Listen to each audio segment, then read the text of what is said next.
नमस्कार दोस्तों, आप सभी लोगों का अच्छी पाठशाला पर स्वागत है। हम सभी लोग कृषि अर्थशास्त्र एवं योजनाओं के अंतर्गत कृषि सांख्यिकी के सिद्धांतों को पढ़ रहे थे, तो उसको थोड़ा अपने लेक्चर को आगे बढ़ाने से पहले थोड़ा रिवीजन कर लेते हैं ताकि आप अपने आप को लेक्चर से जोड़ पाएँ। फिर हम सभी लोग अपने जो हमारी आज की क्लास है वहाँ से पढ़ाई अपनी आरंभ करेंगे। तो खैर, हमारा लेक्चर जो अंतिम था कहाँ पर समाप्त हुआ था? उद्यमों के संयोग का सिद्धांत, प्रिंसिपल ऑफ एंटरप्राइजेस कॉम्बिनेशन। तो इसके अंतर्गत दोस्तों 4 प्रकार के संबंध पाए जाते हैं। एक हो गया आपका स्वतंत्र उद्यम, इंडिपेंडेंट इंटरप्राइजेस, और अगला आपका हो गया सप्लीमेंट्री इंटरप्राइजेस, और उसके बाद आपका कम्प्लीमेंट्री इंटरप्राइजेस, और उसके बाद कम्पिटिटिव इंटरप्राइजेस। तो इनके अंतर्गत होता क्या है, थोड़ा इसको समझ लेते हैं। जैसे जो आपका स्वतंत्र उद्यम है, ये क्या होते हैं, इनके तात्पर्य इनका क्या है, इसके अंतर्गत कौन कौन से ज़रूरी बिंदु हैं जो आपको जानने चाहिए। तो अगर हम बात करें स्वतंत्र उद्यम की, इनमें जो ये स्वतंत्र उद्यम का अगर हम शाब्दिक अर्थ से ही समझें तो कहने का तात्पर्य स्वतंत्रता, अर्थात इनका आपस में कोई संबंध नहीं होता है। वो सभी उद्यम क्या कहलाते हैं? स्वतंत्र उद्यम कहलाते हैं।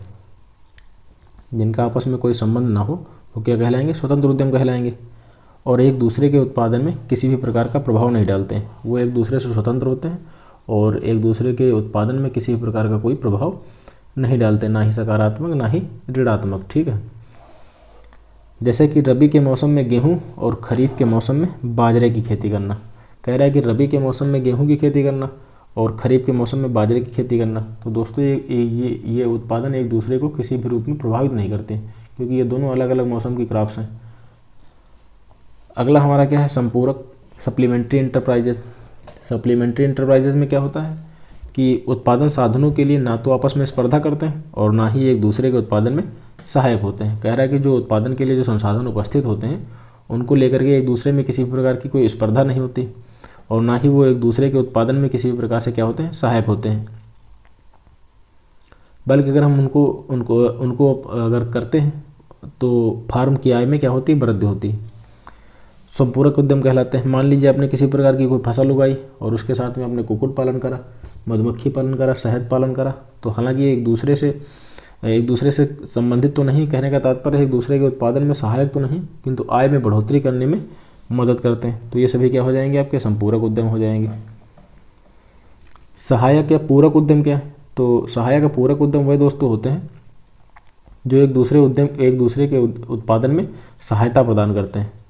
एक उद्यम के उत्पादन की वृद्धि के लिए प्रयत्न किए जाते हैं। तो जैसे मान लीजिए इसके अंतर्गत क्या होता है, अगर आप किसी एक उद्यम के अंतर्गत किसी उद्यम के लिए आप उसकी बेहतरी के लिए प्रयास करते हैं तो दूसरा उद्यम दोस्तों स्वतः ही बढ़ जाता है। अगर आप किसी एक के लिए या इसका उत्पादन ठीक ठाक हो उसके लिए अगर प्रयासरत होते हैं तो दूसरा जो उद्यम है आपका उसका उत्पादन स्वतः ही बढ़ जाता है। जैसे फलीदार फसलें, बरसीम, मटर, चना आदि को खाद्यान्न वाली फसलों के साथ उगाना। मान लीजिए आप अगर कोई आपकी मुख्य क्रॉप है जो अनाज वाली फसलें उगाते हैं, तो अगर उनके साथ में अगर किसी प्रकार की कोई फलीदार वाली फसल उगाते हैं तो भूमि की उर्वरा शक्ति में भी बढ़ोतरी होती है और आप जो पोषक तत्व वगैरह प्रदान करते हैं वह उससे अपनी आवश्यकताओं में पूरी कर लेती हैं।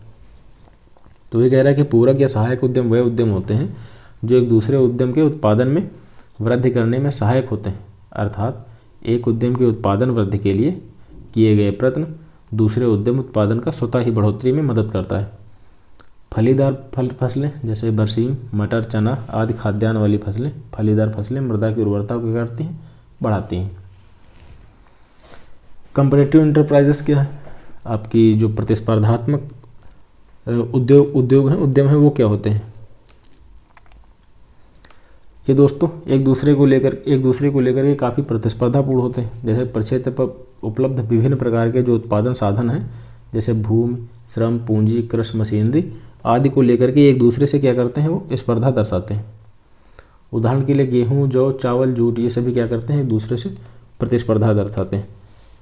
जो आपका कम्पिटिटिव, कम्प्लीमेंट्री और सप्लीमेंट्री के समीकरण की हम बात करें तो इसे हम सभी लोग कम्प्लीमेंट्री को इसके द्वारा प्रदर्शित किया जाता है और कम्पिटिटिव को इसके द्वारा प्रदर्शित किया जाता है, कम्प्लीमेंट्री को इसके द्वारा प्रदर्शित किया जाता है और सप्लीमेंट्री को इसके द्वारा प्रदर्शित किया जाता है। ये आप समीकरण भी याद रखिए, एग्जाम में पूछे जा सकते हैं कि मान लीजिए कि आपको कोई भी समीकरण दे दिया जाए और पूछ लिया जाए किसका संबंध कॉम्पिटिटिव से और किसका संबंध कम्प्लीमेंट्री से या फिर सप्लीमेंट्री से।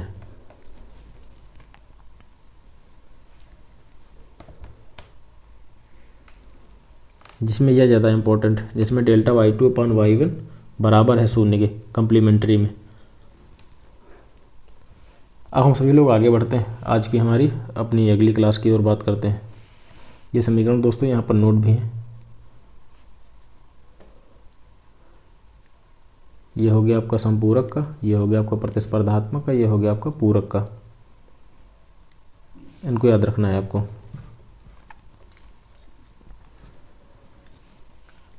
प्रतिस्पर्धात्मक का संबंध किससे, डेल्टा y2/y1 लेस देन 0 से। और जो संपूरक आपका है, जो कम्प्लीमेंट्री, बहुत ही इंपॉर्टेंट है, इसको याद रखना है, डेल्टा y2/y1 बराबर 0 के, ठीक है। और ये पूरक का जो सप्लीमेंट्री का दोस्तों ये समीकरण है, इसको आपको याद रखना है। भविष्य में अब हमारी अगला हमारा बिंदु क्या है, बहुत ही इंपॉर्टेंट बिंदु है, इनको याद रखना है। भविष्य में कह रहा है कि जो भविष्य में प्राप्त होने वाले लाभ का वर्तमान मूल्य क्या है, बट्टा विधि द्वारा ज्ञात की जाती है। जो भविष्य में प्राप्त होने वाला लाभ जो आज से आने वाले समय में, आज से आने वाले समय में, ठीक है। तो आज से जो आने वाले समय में लाभ का जो वर्तमान मूल्य ज्ञात किया जाता है, किसके द्वारा ज्ञात किया जाता है, बट्टा विधि के द्वारा ज्ञात किया जाता है। बहुत ही इंपॉर्टेंट है, याद रखना है।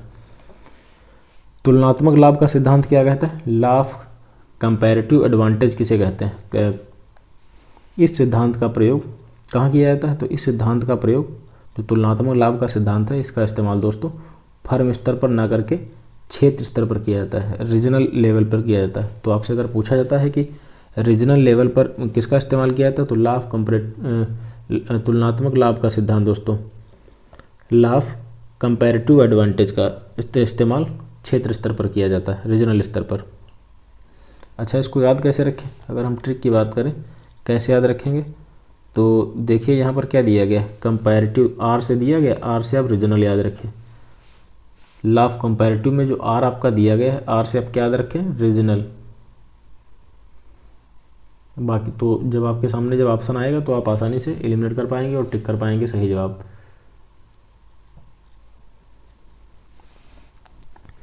तो तुलनात्मक लाभ का सिद्धांत क्या कहता है, यह फर्म स्तर पर इसका इस्तेमाल ना होकर के क्षेत्र स्तर पर होता है।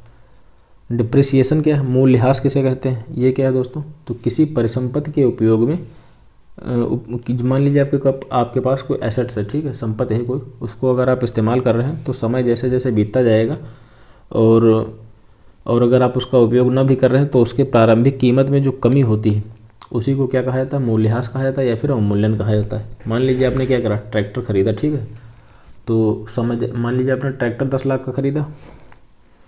ट्रैक्टर आपने कोई गाड़ी खरीदी, वो कितने की खरीदी, ट्रैक्टर आपने मान लीजिए 10 लाख का खरीदा, और वो करीब 5 साल के बाद कितना बिकेगा, 5 साल के बाद करीब आप कीमत उसकी 50% कर लीजिए, 5 लाख के करीब बिकेगा।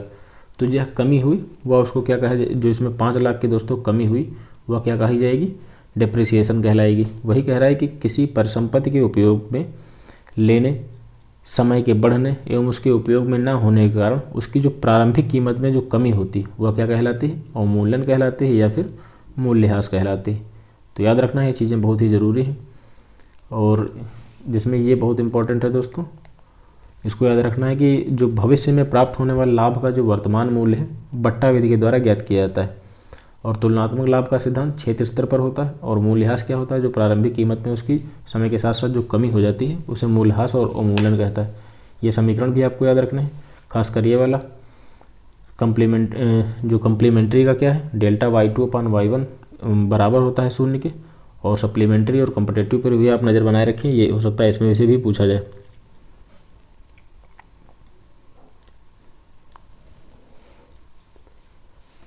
अगला हमारा बिंदु क्या है, हास्यमान अवशेष विधि। हास्यमान अवशेष विधि क्या है, तो इस विधि में क्या होता है, वर्ष प्रतिवर्ष एक नियत दर पर, क्या है हास्यमान अवशेष विधि में याद करने वाला कीवर्ड क्या है, वर्ष प्रतिवर्ष एक नियत दर पर। कह रहा है कि वर्ष प्रतिवर्ष एक नियत दर पर वर्ष के प्रारंभिक परिसंपत्ति मूल्य पर जो मूल्यह्रास की राशि का आकलन किया जाता है वो क्या कहलाता है दोस्तों, वर्ष प्रतिवर्ष एक नियत दर पर वर्ष के प्रारंभिक परिसंपत्ति मूल्य पर जो मूल्यह्रास की राशि का आकलन किया जाता है वो क्या कहलाता है, हास्यमान अवशेष विधि कहलाता है। ठीक है, तो आपको याद क्या रखना है, इसका एक कीवर्ड याद रखिए, वर्ष प्रतिवर्ष एक नियत दर अगर कीवर्ड आ रहा है दोस्तों तो आप हास्यमान अवशेष विधि इसका टिक करेंगे। और इसके एक फार्मूला भी इसका है जो पूछा जाता है, जैसे कि मूल्य, इसका एक फार्मूला है पूछा जाता है, मूल्य ह्रास दर बराबर है 1/, उपयोगी कार्यकाल वर्षों में।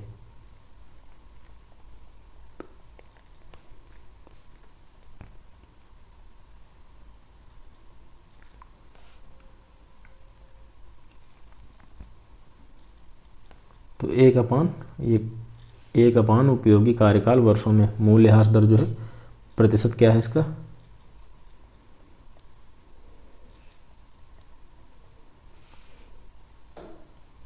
एक उपयोगी कार्यकाल वर्षों में ये मूल्यह्रास दर का प्रतिशत हो गया। तो वर्ष प्रतिवर्ष एक नियत दर पर प्रारंभिक परिसंपत्ति मूल्य पर मूल्यह्रास की राशि का आकलन क्या कहलाता है, हास्यमान अवशेष विधि के अंतर्गत है, जिसमें मूल्यह्रास दर प्रतिशत आपका क्या है 1/, उपयोगी कार्यकाल वर्षों में। अब कुछ महत्वपूर्ण आपके अतिरिक्त जो अन्य महत्वपूर्ण बिंदु हैं आपके एग्जाम के लिहाज से उन पर हम बात कर लेते हैं। बिंदुवार हैं दोस्तों यहाँ कड़े, तो आपको इनको याद करना है, याद करिए या फिर इनको रट लीजिए जैसे भी कर पाएँ, पर याद तो करना ही है आपको, इसमें कोई दो राय नहीं। जैसे भी आप याद कर पाएँ आपको याद करना होगा।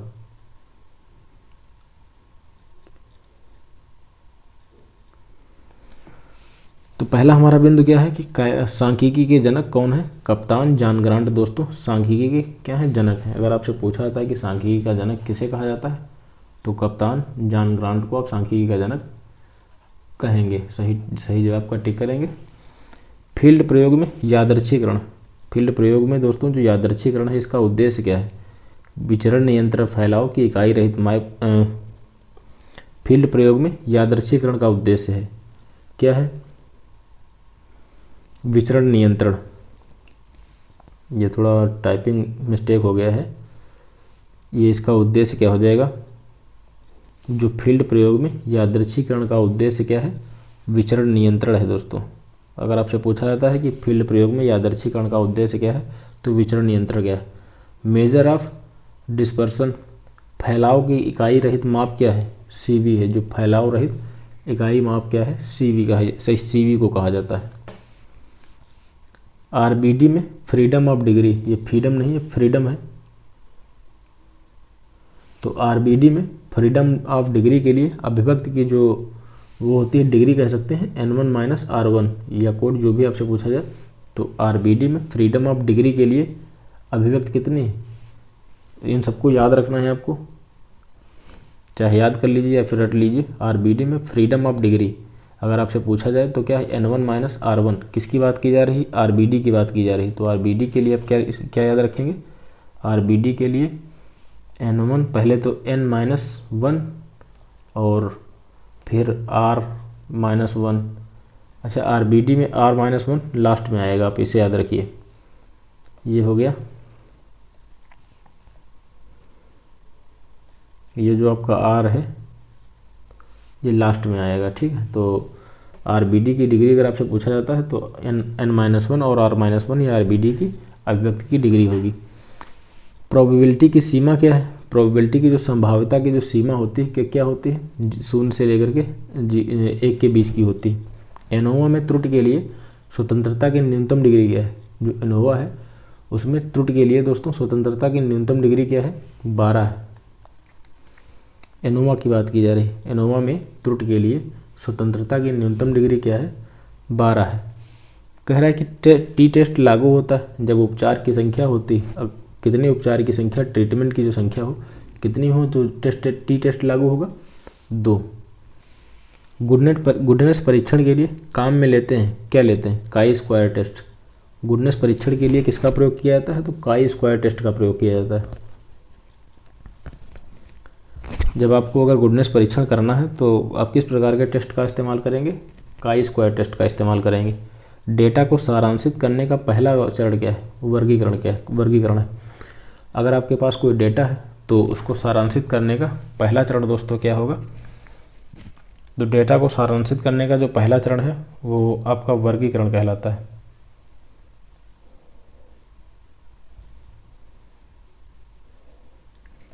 अगला बिंदु क्या है कि असंभव घटना की संभावना क्या है।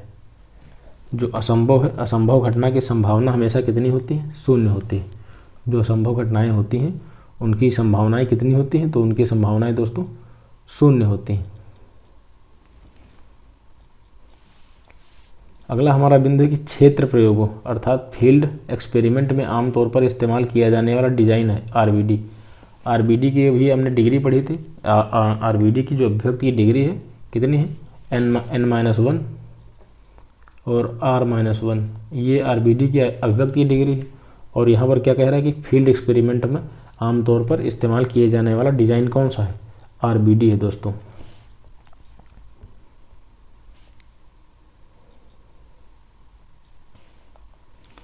प्रतिगमन गुणांक रेग्रेशन कोफिशिएंट की सीमा कितनी है। तो अगर आपसे पूछा जाता है कि प्रतिगमन है, प्रतिगमन को रेग्रेशन कोफिशिएंट भी सीधे तौर पर कभी कभी पूछा जाता है। तो जो आपसे अगर पूछ लिया जाए कि रेग्रेशन कोफिशिएंट की सीमा निहित होती है, तो माइनस इनफाइनाइट से लेकर के दोस्तों प्लस इनफाइनाइट तक होगा। इनफाइनाइट है, 2 जीरो नहीं है, माइनस इनफाइनाइट से लेकर के प्लस इनफाइनाइट तक इसकी जो रेग्रेशन कोएफिशिएंट की सीमा माइनस इनफाइनाइट से लेकर के प्लस इनफाइनाइट तक, ये इसकी सीमा है रेग्रेशन कोएफिशिएंट की। वहीं कोरिलेशन कोएफिशिएंट जो सहसंबंध गुणांक है, इसकी सीमा क्या है, तो कोरिलेशन कोएफिशिएंट की जो सीमा है -1 से लेकर के +1 के बीच की होती है। और अगर आपसे पूछा जाए कि छात्र टी परीक्षण द्वारा खोजा गया है, तो अगर ये आई नहीं, ये टी है, तो अगर पूछा जाए कि छात्र टी परीक्षण किसके द्वारा खोजा गया है, तो WS गोशट के द्वारा खोजा गया है। तो टी परीक्षण की खोज किसके द्वारा की गई, WS गोशट के द्वारा की गई थी। ठीक है। अगला हमारा बिंदु क्या है कि काई स्क्वायर का मान हमेशा क्या होता है, तो काई स्क्वायर का मान हमेशा 0 से लेकर के इनफाइनाइट के बीच होता है। ये शून्य दिया गया है, 0 से लेकर के इनफाइनाइट के बीच में किसका मान रहता है, काई स्क्वायर का मान रहता है। और ये अभी काई स्क्वायर को लेकर के एक और प्रश्न आया था पीछे, तो काई स्क्वायर का मान जो हमेशा होता है कितना होता है, 0 से लेकर के इनफाइनाइट के बीच में काई स्क्वायर का मान होता है।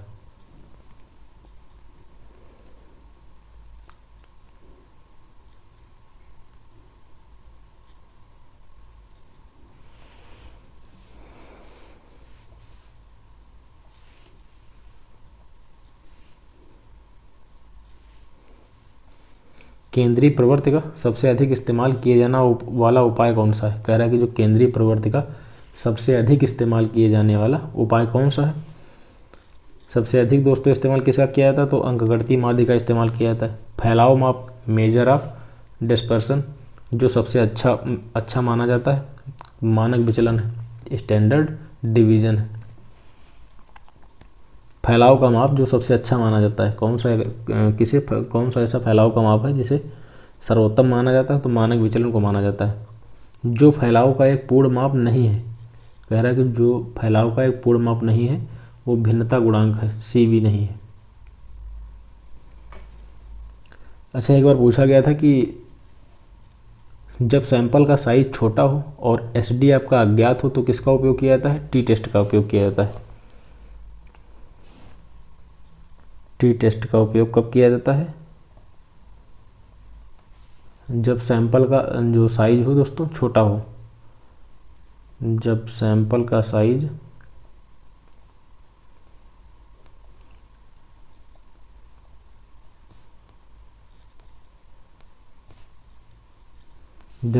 साइज छोटा हो और आपका SD जो हो अज्ञात हो।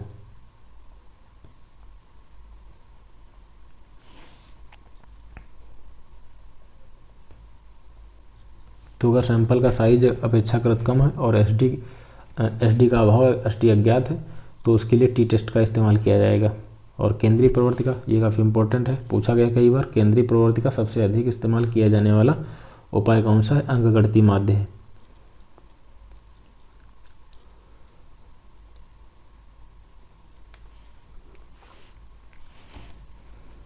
अगला हमारा बिंदु है कि मानक विचलन का मान 0 से इनफाइनाइट के बीच हो सकता है। जो स्टैंडर्ड डिवीजन है आपका, जो मानक विचलन है, स्टैंडर्ड डिवीजन का मान ये मान है 0 से लेकर के इनफाइनाइट के बीच होता है। कितना होता है? तो 0 से लेकर के इनफाइनाइट के बीच होता है। ये माइनस नहीं, 0 से लेकर के बात की जा रही है। मानक विचलन का इनफाइनाइट के बीच, 0 से इनफाइनाइट के बीच में मान हो सकता है। सहसंबंध व्यवहार का विश्लेषण करने के लिए किसका उपयोग किया जाता है? 2 या अधिक चरों का इस्तेमाल किया जाता है। आरबीडी उपचार की एक विस्तृत श्रृंखला के लिए उपलब्ध है। किनके बीच उपलब्ध है? तो आरबीडी उपचार की एक विस्तृत श्रृंखला है जो 2 से लेकर के 24 के लिए उपलब्ध है। 2 से 24 के लिए उपलब्ध। यदि देखी गई आवृत्ति अपेक्षा से 1 बराबर है तो काई स्क्वायर क्या होगा? स्थिर मान, जो काई स्थिर का मान क्या हो जाएगा? 0 हो जाएगा।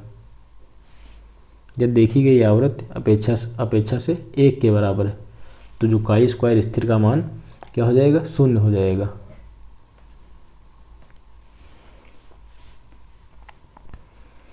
उच्च परिशुद्धता प्राप्त करने के लिए क्या आवश्यक है? बड़े नमूने आवश्यक है। अगर आपको किसी आंकड़े से अधिक संतुष्ट होना है और उसकी सत्यता अच्छी हो, ठीक ठाक हो, तो उसके लिए आपको क्या करना होगा? अधिक बड़े सैंपल को कलेक्ट करना होगा। एफ परीक्षण का उपयोग इसके महत्व के परीक्षण के लिए किया जा सकता है, विभिन्न विभिन्नताओं के लिए। एफ परीक्षण का इस्तेमाल किसके लिए किया जाता है? तो विभिन्न प्रकार की विभिन्नताएं ज्ञात करने के लिए किया जाता है। काई स्क्वायर परीक्षण का उपयोग करने के लिए न्यूनतम नमूना आकार होता है कम से कम 50 होना चाहिए। अगर आपको काई स्क्वायर परीक्षण करना है तो जो सैंपल का आकार होना चाहिए कितना होना चाहिए? कम से कम 50 होना चाहिए।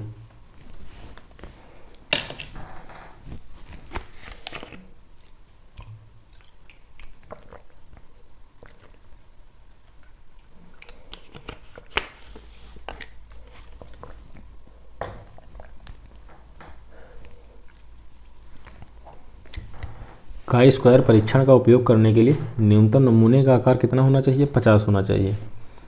बाजार में बेचे जाने वाले जूतों का औसत आकार खोजने के लिए हमें क्या प्रयोग करना चाहिए? मॉड का प्रयोग करना चाहिए, बहुलक का प्रयोग करना चाहिए। काफ़ी इम्पोर्टेंट है। और ये भी इम्पोर्टेंट है कि काई स्क्वायर परीक्षण का उपयोग आप तब करते हैं जब नमूने का आकार कम से कम 50 हो। वहीं अगला बिंदु हमारा, बाजार में जो बाजार में बेचे जाने वाले जो जूतों का औसत है, हमें उसके लिए क्या प्रयोग करना चाहिए? हमें उसके लिए दोस्तों मॉड का प्रयोग करना चाहिए, बहुलक का।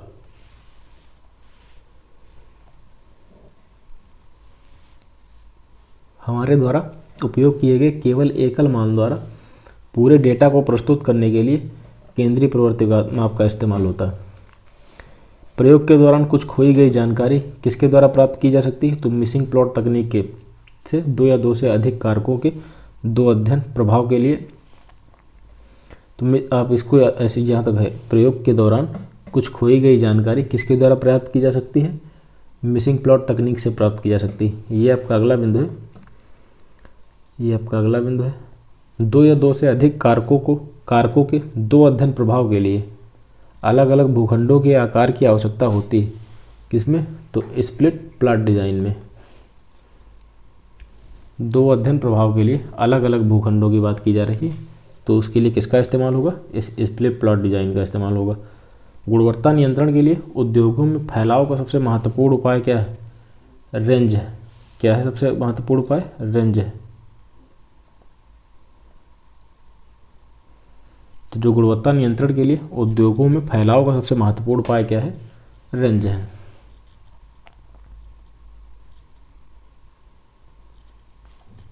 अगला हमारा बिंदु क्या है कि यदि सभी चर मान नकारात्मक हों, कह रहा है कि अगर सभी जितने भी चर दिए गए हैं उनका मान अगर क्या है? नकारात्मक है, तो मानक विचलन कैसा होगा? अगर आपके जो सभी जितने भी चर आपको दिए गए हैं अगर उनके मान नकारात्मक है तो मानक विचलन जो होगा क्या होगा? धनात्मक होगा। विचरण के विश्लेषण के लिए धारणा के तहत मूल जनसंख्या होनी चाहिए। कैसी होनी चाहिए? तो सामान्य होनी चाहिए। विचरण तकनीक के विश्लेषण के लिए प्रयोग किया जाता है 2 से अधिक आबादी के साधनों की तुलना। 2 से अधिक आबादी के साधनों की तुलना। डिजाइन जहाँ प्रतिकृत की संख्या उपचार की संख्या के बराबर हो। डिजाइन जहाँ प्रतिकृत की जो संख्या है उपचार की संख्या के क्या हो, बराबर हो, तो लैटिन स्क्वायर डिजाइन कहलाती। याद रखना है, इंपॉर्टेंट है। डिजाइन, ऐसी डिजाइन जहाँ प्रतिकृत की संख्या उपचार की संख्या के क्या हो, बराबर हो, तो उसे क्या कहा जाता है, LSD कहा जाएगा, लैटिन स्क्वायर डिजाइन।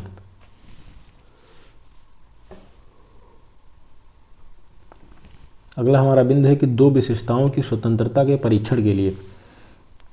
किसकी, तो स्वतंत्रता के परीक्षण के लिए कौन सा परीक्षण उपयुक्त है, काई स्क्वायर परीक्षण का इस्तेमाल किया जाएगा। 2x2 आकस्मिक तालिका में निरंतरता के साथ संबंध का उपयोग तब किया जाना चाहिए जब किसी भी सेल की अपेक्षित आवृत्ति 5 से कम हो। जब 2 चर एक ही दिशा में परस्पर संबंध बनाते हैं तो क्या कहा जाता है, धनात्मक कहा जाता है। अगर वो एक ही दिशा में 2 चर आपस में संबंध बनाएंगे, आपस में संबंधित होंगे, तो क्या कहा जाएगा, धनात्मक कहा जाएगा।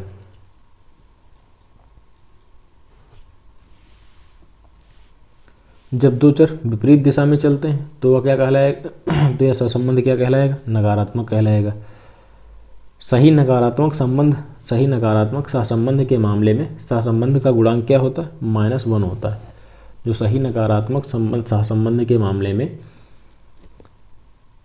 सहसंबंध का गुणांक क्या होता है, -1 होता है। किसी भी घटना की संभावना एक संख्या होती है 0 से 1 के बीच, लेकिन व्यवहारिक रूप से शून्य नहीं होती। किसी भी घटना की जो संभावना होती है वो क्या होती, 0 से 1 के बीच में होती, लेकिन व्यवहारिक रूप में आमतौर पर वह शून्य नहीं होती। कहने को तो आप कह सकते हैं कि किसी भी घटना की जो संभावना होती, पॉसिबिलिटी होती है, वह 0 से 1 के बीच में होती, किंतु अगर हम बात करें व्यवहारिक तौर पर, तो व्यवहारिक तौर पर दोस्तों शून्य नहीं होती।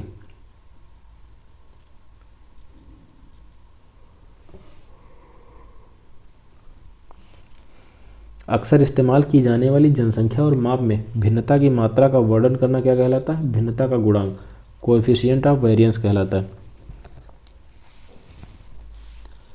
अगला हमारा बिंदु है कि यदि खेत में उर्वरता का अंतर 2 दिशाओं में समकोण पर है तो प्रायोगिक रूप से कौन सा उपयुक्त है, LSD, लैटिन स्क्वायर डिजाइन।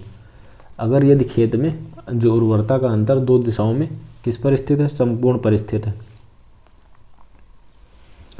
तो जो प्रायोगिक रूप से कौन सा उपयुक्त रहेगा, लैटिन स्क्वायर डिजाइन उपयुक्त रहेगा। अंकगणितीय माध्य का सबसे अधिक उपयोग किया जाता है क्योंकि यह सभी टिप्पणियों पर आधारित है। यह भी पूछा जा सकता है कि कौन सा सभी टिप्पणियों पर आधारित है, तो अंकगणितीय माध्य, इसीलिए इसका सर्वाधिक मात्रा में इस्तेमाल किया जाता है। और बात जब समकोण की आएगी, उर्वरता का अंतर 2 दिशाओं में अगर समकोण पर है तो LSD उपयुक्त रहता है। सहसंबंध गुणांक की समरूपता का परीक्षण करने के लिए उपयोग किया जाता है काई स्क्वायर परीक्षण। किसकी समरूपता का परीक्षण ज्ञात करने के लिए किसका प्रयोग किया जाता है, तो स्क्वायर परीक्षण का। साथ से आप याद रखिए स्क्वायर परीक्षण।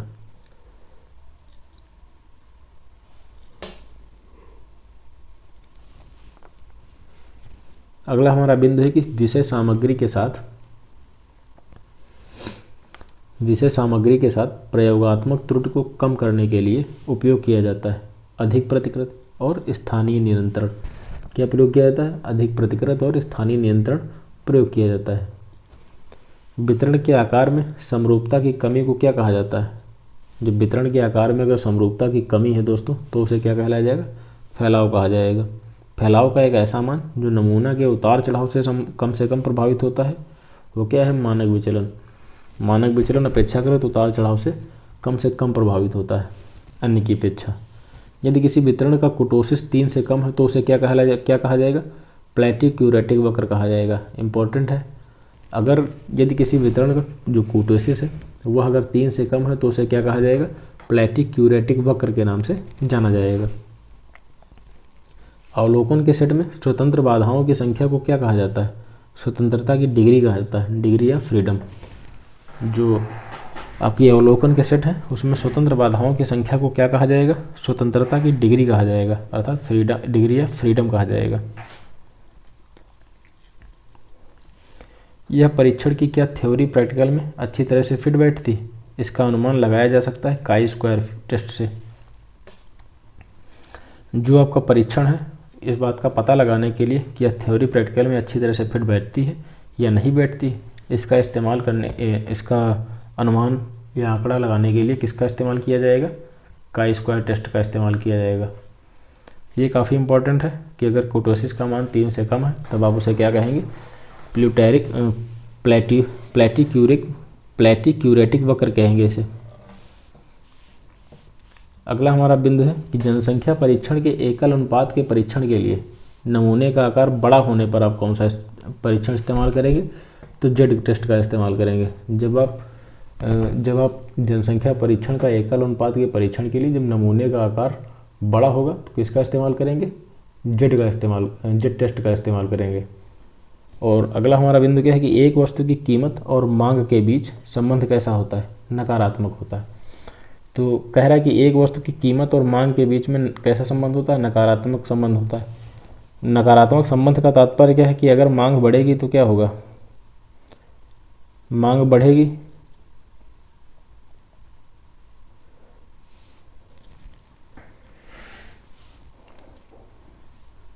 तो कीमत में भी बढ़ोतरी होने लगती है। ठीक है, अगर आप मान लीजिए अगर कि एक कोई 10 चीज़ें हैं आपके पास कोई 10 वस्तुएं हैं और ख़रीदार इसके कितने हैं, ख़रीदार कितने 100 हैं इसके, तो आपको दोस्तों मनचाही कीमत मिलेगी।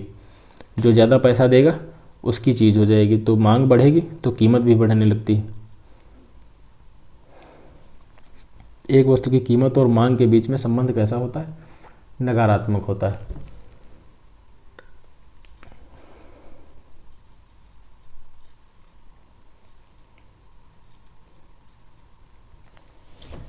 यहाँ पर दिया गया है कि जब आकार बड़ा होगा, परीक्षण के लिए जो नमूने का आकार बड़ा होगा तो किसका इस्तेमाल किया जाता है, जेड टेस्ट का इस्तेमाल किया जाता है।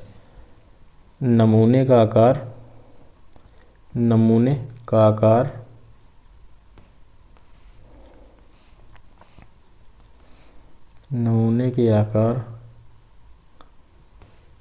का बड़ा होना जेड टेस्ट, और जब नमूने का आकार छोटा होगा, सैंपल साइज छोटा होता है और एसडी आपका अज्ञात होगा, तब किसका इस्तेमाल किया जाएगा, टी टेस्ट का इस्तेमाल किया जाएगा। सैंपल का साइज छोटा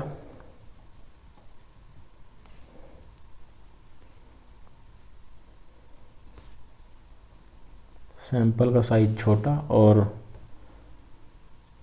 सैंपल का साइज हो आपका छोटा हो और एसडी आपका क्या होगा, अज्ञात हो,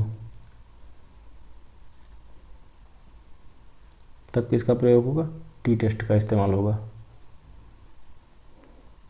तो ये आपको याद रखने हैं।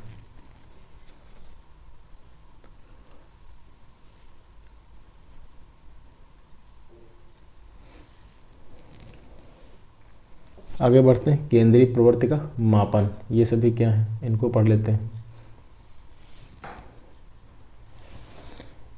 अंकगणितीय माध्य क्या है, अर्थमेटिकल मीन। केंद्रीय प्रवृत्ति का सबसे अधिक इस्तेमाल किया जाने वाला माप है, ये केवल व्यवहारिक महत्व का माप है।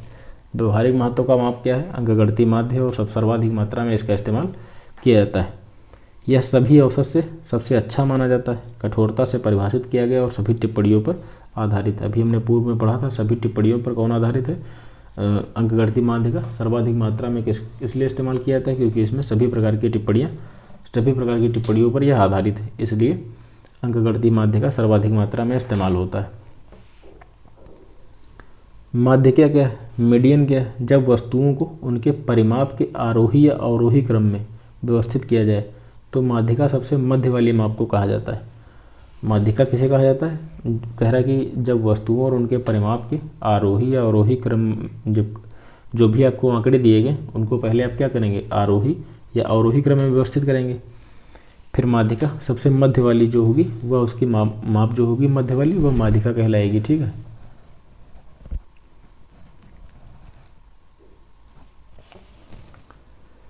मान लीजिए आपके पास कोई 1 2 3 4 5 6 ये नंबर दिए गए, ये क्रमवार। हालांकि अगर आप ये क्रमवार अगर नहीं होंगे तो आप इनको क्या करेंगे, पहले आरोही रूप में या अवरोही रूप में क्रमवार लगाएंगे।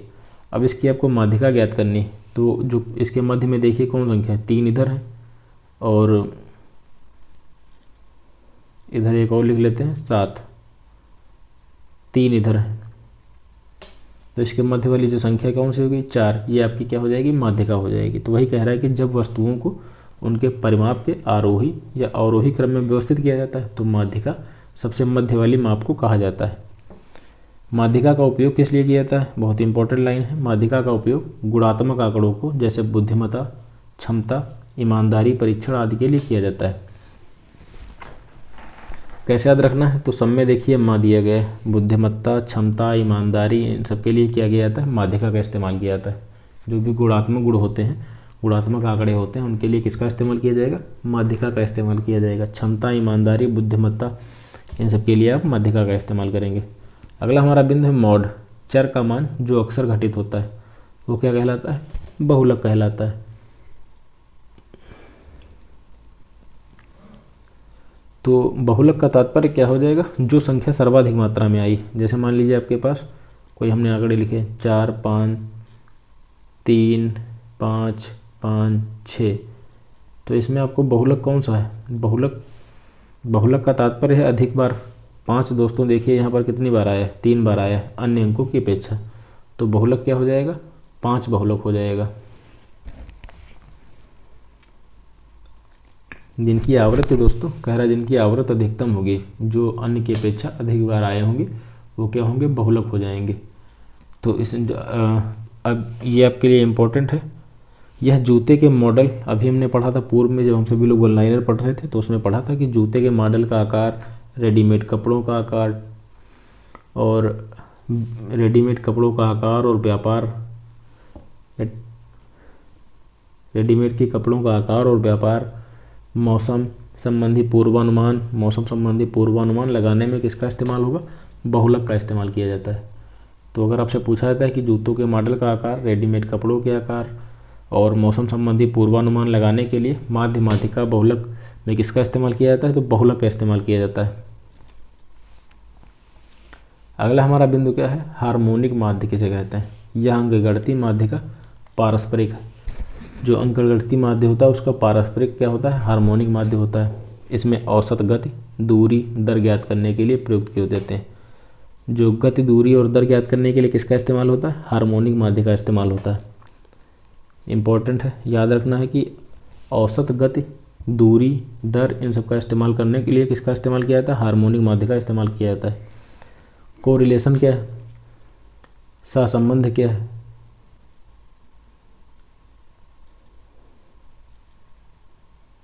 तो दो चरों के बीच संबंध या जुड़ाव का अध्ययन करता है। इसमें जो 2 स्वतंत्र चर होते हैं दोस्तों असंबंधित होते हैं। तो अगर आपसे पूछा जाए कि कोरिलेशन क्या है, सहसंबंध क्या है, तो 2 चरों के बीच संबंध या जुड़ावों का अध्ययन क्या कहलाएगा, कोरिलेशन कहलाता है। इसमें आमतौर पर जो चर उपस्थित होते हैं असंबंधित होते हैं, 2 स्वतंत्र चर। सहसंबंध की सीमा क्या होती है कोरिलेशन की, +1 से लेकर के -1 के बीच में। ये पूछा गया था जीआरएफ में, इसको याद रखना है आपको। तो कोरिलेशन की अगर सीमा पूछी जाए तो +1 से लेकर के -1 के बीच में कोरिलेशन की सीमा होती है। रेग्रेशन क्या है, अगला हमारा बिंदु क्या है, रेग्रेशन क्या है।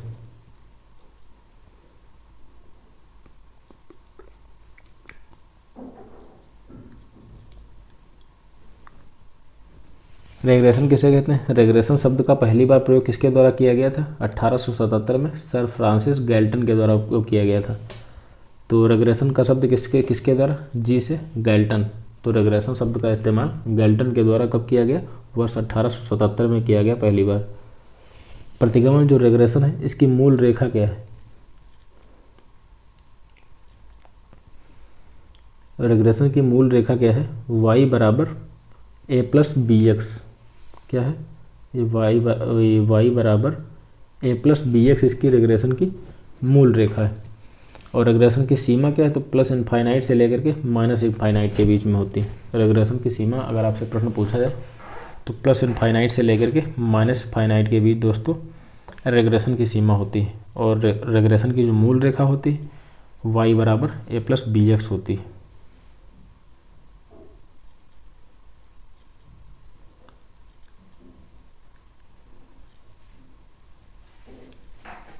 तो आज का लेक्चर हमारा यहीं तक रहने वाला है। कुछ बिंदु बचे हुए हैं, हम सभी लोग अगले वीडियो में कर लेंगे उनको। और जो ज़रूरी चीज़ें हैं ये सभी आपको याद रखनी है, खासकर ये सीमाएँ दोस्तों ज़रूर याद रखनी। अगर मूल रेखा आपसे पूछा जाता है तो y बराबर a+bx हो जाएगा। वहीं प्रतिगमन की सीमा अगर आपसे पूछा जाता है तो प्लस इनफाइनाइट से लेकर के माइनस इनफाइनाइट के बीच होगी।